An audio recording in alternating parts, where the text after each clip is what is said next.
Sri, Dato Sri, Dato, distinguished guests, ladies and gentlemen, fellow MC. I think it's a very challenging time. It's not just this year. Every year since 1997 Asian financial crisis, every time when I speak, it's always a new uncertainty and a new problem. Nothing has stopped. And this uncertainty is something that's going to go on. Today we are talking about Trump, but there's also always global climate change, and there is also things like geopolitical and etc. So coming to this point here today, if I look at this whole thing, for a country like Malaysia, I would not want to speak much about domestic resilience because Tan Sri Wahid has done a good job for me. So he has summarized all the 8 points, so I'm not going to touch on that. But you must remember that this is an open economy. We are the second most open in Southeast Asia, third after Hong Kong. A country like Malaysia, we are always vulnerable to external factors besides domestic side here. And both these factors here, the external and the domestic, actually provides opportunities and challenges. So it's a matter of how we want to tap this whole thing out. Are we just going to slant on the challenges and just sit on it? Or are we going to use that challenges to create new opportunities for us?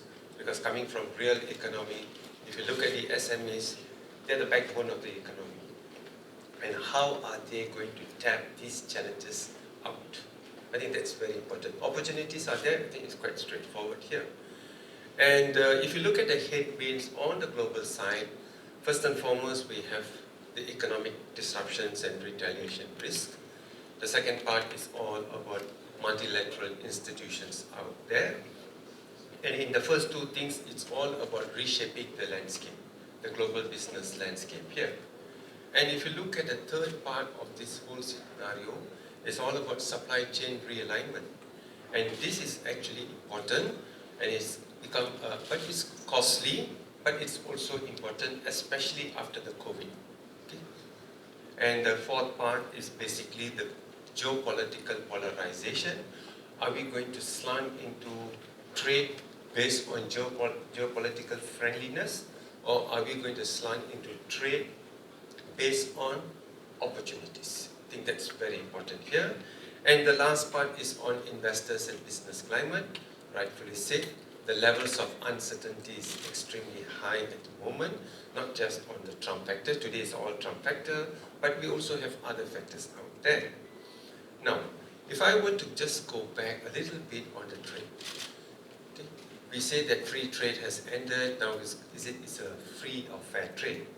The way I look at the whole scenario setting, I broke this down into 3 parts. The first part is between 2000 to 2010. It's actually the golden years. That's where globalization came into the picture. We saw WTO, China entering into WTO. There was a lot of trade agreements out there, and tariffs were falling, offshore was booming, and you have a lot of multilateralism. What went wrong? It's only post-2010 to 2020, the cracks actually started. It started with the collapse of the Doha round in WTO, okay, negotiation here. That's the first part that came in. Second part, what I noticed is more of managed trade appearing. Then Trump came into the picture, America first comes into the picture. And then came the China model. So there was a lot of issues relating to the China model itself. There was times where at that point of time, we're talking about IP issues, currency issues, and excess capacity issues out there. So these were the factors that actually started cracking the whole system of the global trade. And if you look at 2020 to 2025, yes, we have the pandemic issue that came into the picture, and eventually the geopolitical tension, especially between US and China, and now we are seeing all this friendshoring out here. Now, looking at the Trump's part here, what I would like to focus is basically on point number 2. Yes, there is a bit of a U-turn. Whether we want to say it's a U-turn or his policies hit the wall, it's all a matter of interpretation, or we are going to say that, one, there could be a negotiation in flux out today, or the second part is whether there's going to be a confrontation. So which part of the equation is where Malaysia stands. So it's a good thing Malaysia is not going into confrontation, Malaysia is going more into negotiation part. So when we get into negotiation part, so that becomes a bit more helpful for businesses out in this country here. So what's crucial for Malaysia over the next 90 days? If I look at the next 90 days, key approach is we need to be very rational about whatever we do. Okay? And it has to be supported by facts and figures, and we have to do studies out here. And country has to take policies that's not just going to benefit the country itself, but also businesses and the people at large. Now, what I did is I just split it into two parts. One on a 90 days, okay, taking 90 days as the baseline, and thereafter. So over the next 90 days, fair enough, there's going to be a lot of uncertainty. We don't know what's going to happen. And important thing for a country like Malaysia, we need to continue engaging diplomatically to ensure there is a fair and a balanced trade out here. Probably we should also advocate what I would call hybrid approach, where you can have a bit of a fair and free trade kind of thing. You cannot be absolutely having free trade, because free trade there's also element of riskiness out there. And country like Malaysia, we should start improving our diplomatic ties with people like US in terms of business, investment, securities cooperation, and any other areas. The second most important thing for now is that we need to monitor global development on a daily basis. Okay, if we do not monitor the global development on a daily basis, then we'll always be talking about headline numbers. That's the macro numbers up there. Because the monitoring of the global development will actually translate a lot into a normal business person. People like the SMEs, I think many of them really don't know what's happening. Large local corporations, they still don't know what's happening. Okay? Maybe the MNCs have it. Maybe the global investment banks and banks may have it, but the real economic people are still grappling in the dark. So that is a part here we need to monitor and keep informing the public. The public discourse is extremely important as at this point in time. The third part is that we need to look at all the strategic impact assessment. Be it at the government, be it at agencies, or be it at think tanks, or even companies who are able to do it. You got to look at this kind of impact analysis, not just at the macro level, but you also need to look at industry level, sectors level, and even at firm levels. Because only then they will be able to understand better how to mitigate risk going forward. Okay.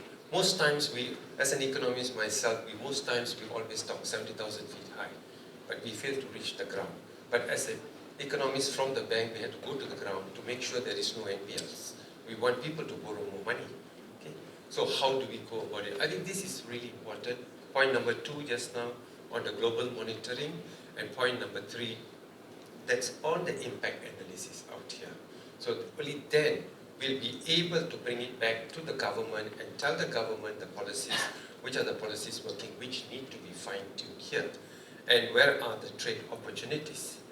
And over the medium term, while now we know that there's always going to be a challenge on the global trade, besides global trade, we're also talking about other levels of uncertainties like geopolitical and even in terms of climate.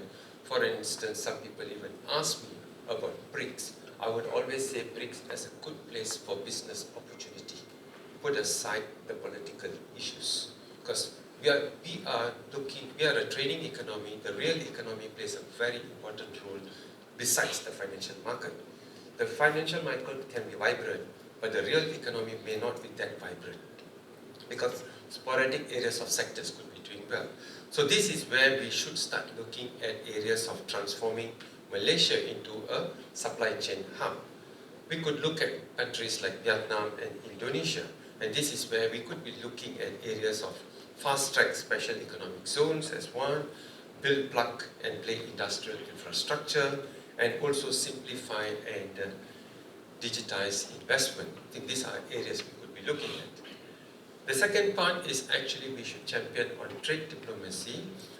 Again, it's looking at Vietnam, how aggressive they are into FTAs. Same thing, Malaysia should be going into more bilateral trades and FTAs here, maximize out in the areas of RCEP and CTPPA. And also we should start pushing on digital trade agreements out here. So we should actually maximize, Malaysia being the chair for ASEAN this year.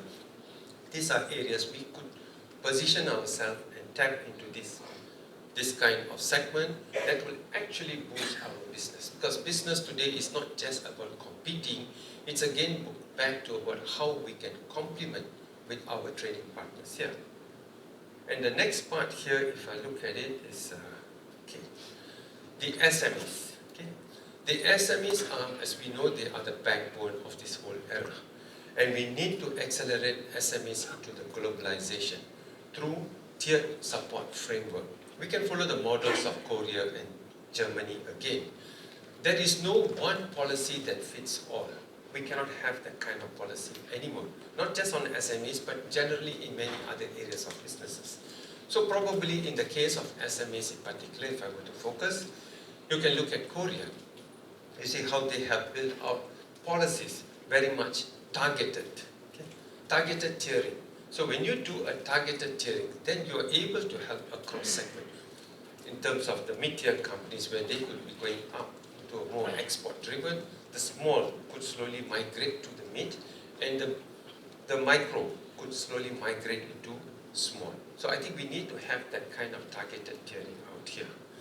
And the next part is on digital trade, green and ESG. We can't run away from this.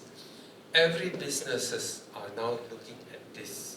And we could actually look at Singapore and EU. They are really moving very fast in this area of it. And Malaysia must now lead and not just follow. Okay?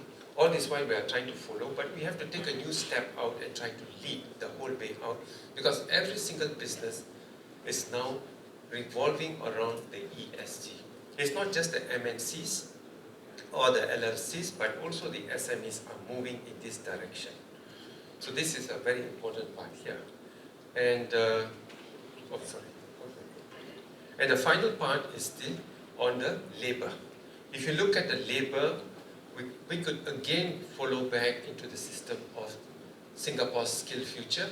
We can look at the Germans' vocation. We have always been talking about the German, but probably we can look at someone just beside us, the Singapore. Because we need the technology. Without technology, there is no talent. So we can't move far.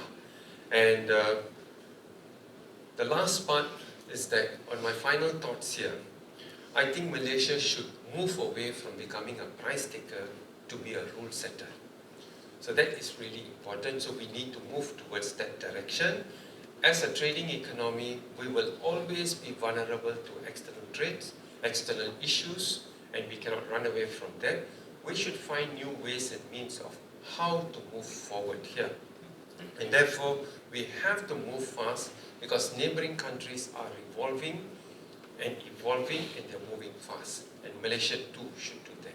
With that, thank you very much. Thank you, Dr. Anthony Das, for sharing.